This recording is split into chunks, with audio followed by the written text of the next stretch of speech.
ஆயக்கலைகள் 64 அதில் ஒரு முக்கிய கலையான ஜோதிட கலையின் மூலமாக என்னுடன் இணைந்துள்ள அன்பு நேயர்களுக்கு இனிய வணக்கம்ங்க. மேஷ ராசி நேயர்களுக்கு புதுசா அப்படி என்ன இருக்க போகுது, எப்பவும் போல வாழ்க்கை கீழேயே தான் போகுது அப்படின்னு கதரும் நேயர்களுக்கு ஒரு நல்ல செய்தி காத்திருக்குதுங்க. அந்த செய்தியை தெரிஞ்சுக்கிறதுக்கு முன்னாடி இந்த உலகை காக்கும் முருகப்பெருமானுடைய பாதம் தொட்டு வணங்கி வீடியோக்குள்ள போலாங்களா? என்னுடன் சேர்ந்து நீங்களும் இந்த மந்திரத்தை சொல்லிட்டே உங்களால முடிஞ்சதுன்னா கமெண்ட் பாக்ஸ்ல ஒரு முறை கமெண்ட் பண்ணுங்க. ஓம் முருகா போற்றி, ஓம் முருகா போற்றி, ஓம் முருகா போற்றி. பழனி ஆண்டவா, செந்தூர் வேலவா, சீரும் போர் தளபதியே, சேவல் கொடி ராஜாவே, நீதான் ஐயா இந்த அப்பாவி மக்களை கஷ்டங்களில் இருந்து காப்பாற்றி காலம் முழுக்க கூடவே இருக்கணும். இவங்களுக்காக நான் தினமும் உங்ககிட்ட வேண்டிக்கிறேன். இவங்களுக்கு ஒண்ணுனா நீதான் ஐயா பொறுப்பு. அப்படியே நான் சொல்லும் ஜோதிடமும் பழிக்க நீதான் ஐயா அருள் புரியணும். தினமும் உங்களுக்கு கிரகநிலை மாற்றத்தால் வரக்கூடிய சுப பலன்களை அறிய கட்டாயம் சப்ஸ்கிரைப் பண்ணி பெல் பட்டன் அப்புறம் ஆல்னு ஆப்ஷன் இருக்கும், அதையும் கொடுத்து வைங்க. ஒவ்வொரு பதிவும் உங்களைய வெற்றியடைய வைக்க வேண்டும் அப்படிங்கிற எண்ணத்துல தாங்க போட்டுட்டு இருக்கோம். பொதுவாகவே இந்த ரிஷபராசிக்காரங்களை பத்தி சொல்லணும்னா இவங்க எவ்வளவுதான் மாறி மாறி உழைச்சாலும் ஓயாம உழைச்சாலும் அதுக்கு ஏத்த ஒரு அங்கீகாரமோ மதிப்போ கிடைக்காத ராசியாதாங்க இவங்க இருக்காங்க.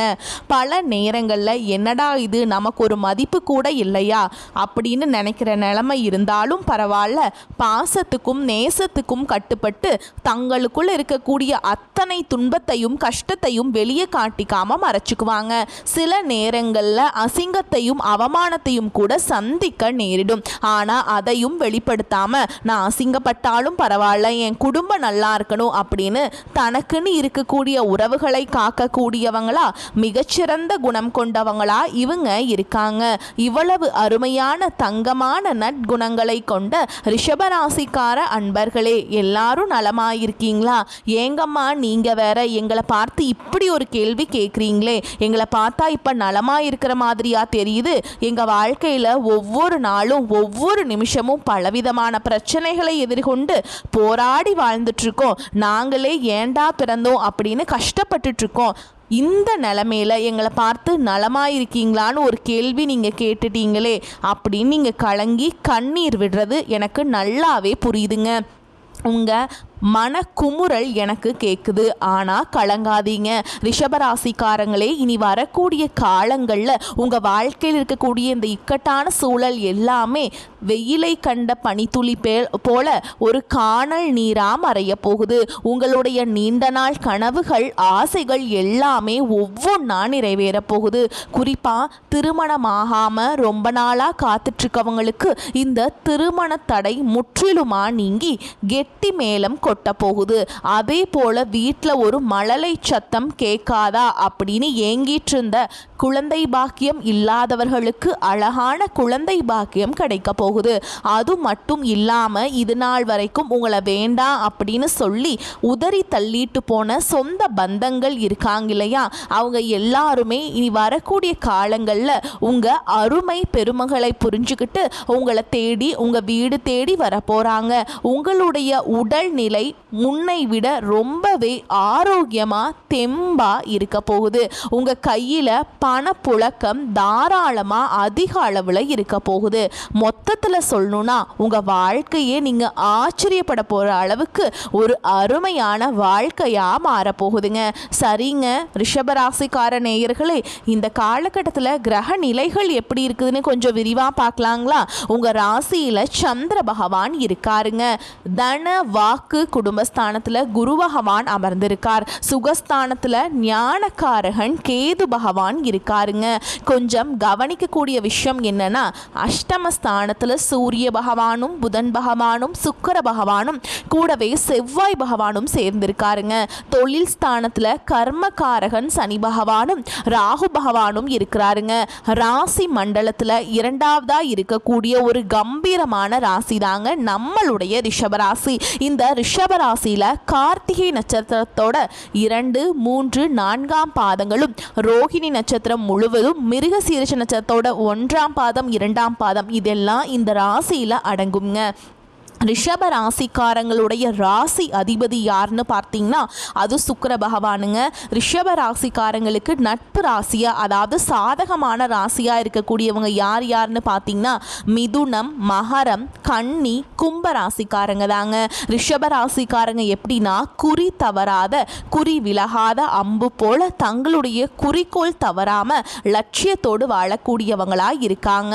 இவங்களை பொறுத்த வரைக்கும் இந்த சமுதாயத்தில் ஒரு மாற்றத்தை கொண்டு வரணும் அப்படிங்கிறதுக்காக இரவு பகல் உறங்காம கண் முழிச்சு இவங்க உழைச்சிக்கிட்டே இருப்பாங்க.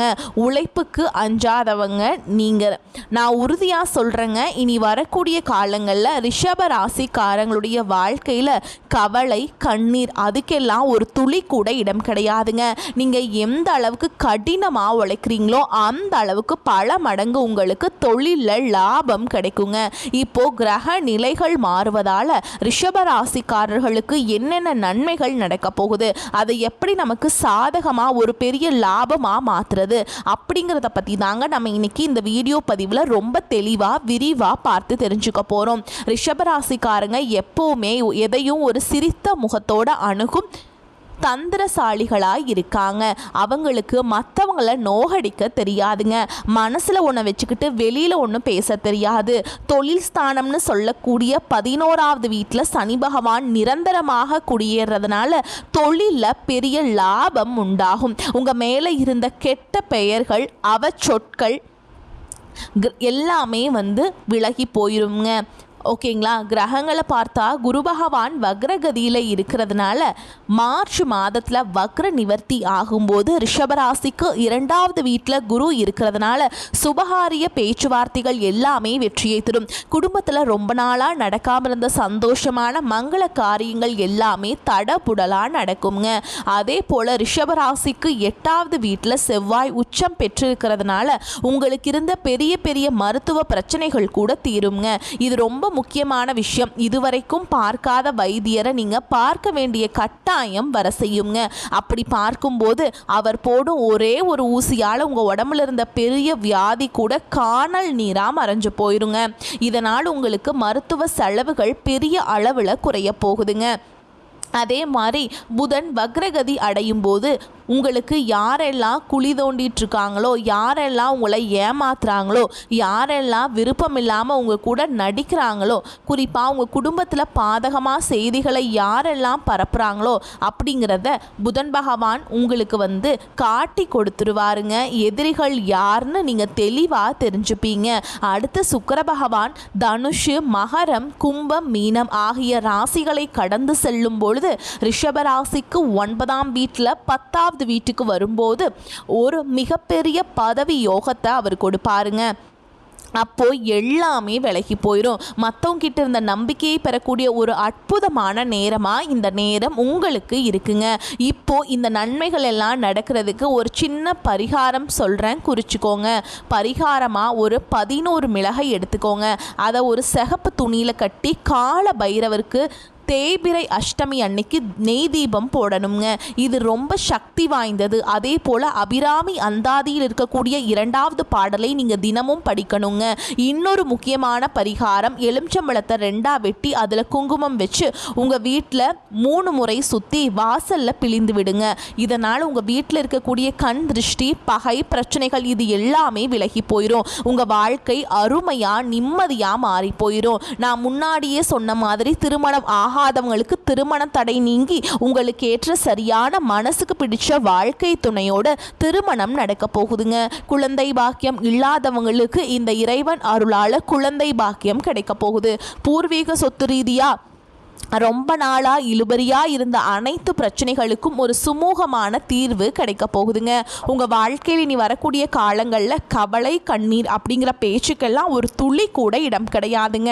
படித்து முடிச்சுட்டு ரொம்ப நாளாக வேலை தேடிட்டு இருக்க இளைஞர்களுக்கு அவங்க படிப்புக்கும் தகுதிக்கும் ஏற்றால் போல ஒரு நல்ல வேலை, கௌரவமான வேலை கிடைக்க போகுதுங்க.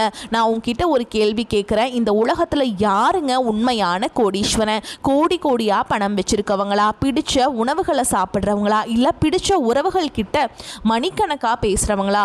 உண்மையை சொல்லணும்னா இதில் யாருமே கோடீஸ்வரன் கிடையாதுங்க. யார் ஒருத்தவங்க நோய் நொடி இல்லாமல் மனக்கவலை இல்லாமல் ராத்திரி படுத்தா நிம்மதியாக தூங்குறாங்களோ அவங்க தாங்க இந்த உலகத்திலேயே சிறந்த கோடீஸ்வரர். அப்பேற்பட்ட கோடீஸ்வரன் ஆகக்கூடிய யோகம் உங்களுக்கு இந்த காலகட்டத்தில் அமைஞ்சிருக்குது. உங்கள் வாழ்க்கையில் இனி வரக்கூடிய காலங்களில் கவலை கண்ணீர் அப்படிங்கிற வார்த்தைக்கே இடம் கிடையாது. இது நாள் வரைக்கும் உங்களுடைய மனசில் இருந்த பாரமான மனக்கவலைகள் எல்லாம் இனி வரக்கூடிய காலங்களில் காற்றில் கரைஞ்ச கற்பூரம் போல காணாமல் போக போதுங்க. நீங்கள் ஒரு சந்தோஷமான ஆரோக்கியமான வாழ்க்கையை இனி வரக்கூடிய காலங்களில் வாழ போகிறீங்க. உங்கள் வாழ்க்கையில் சந்தோஷம் எப்பவுமே நிலச்சிருக்க போகுதுங்க. குறிப்பாக உங்கள் வாழ்க்கையில் இந்த காலகட்டத்தில் ரொம்பவே அருமையாக இருக்க போகுதுங்க. உங்களோட நீண்ட நாள் ஆசைகள் கனவுகள் எல்லாமே ஒவ்வொன்றா நிறைவேற போகுது.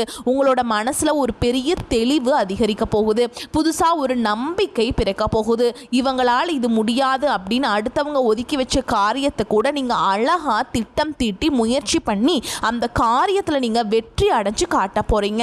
பழைய கவலைகள் எல்லாமே மெதுவாக குறைய போகுது. குடும்பத்தில் ஒரு ஒற்றுமை ஏற்பட போகுது. இது நாள் வரைக்கும் இருந்த சண்டை சச்சரவுகள் கூச்சல் குழப்பம் எல்லாமே விலக போகுது. மனசில் ஒரு பெரிய நிம்மதி ஏற்பட போகுது.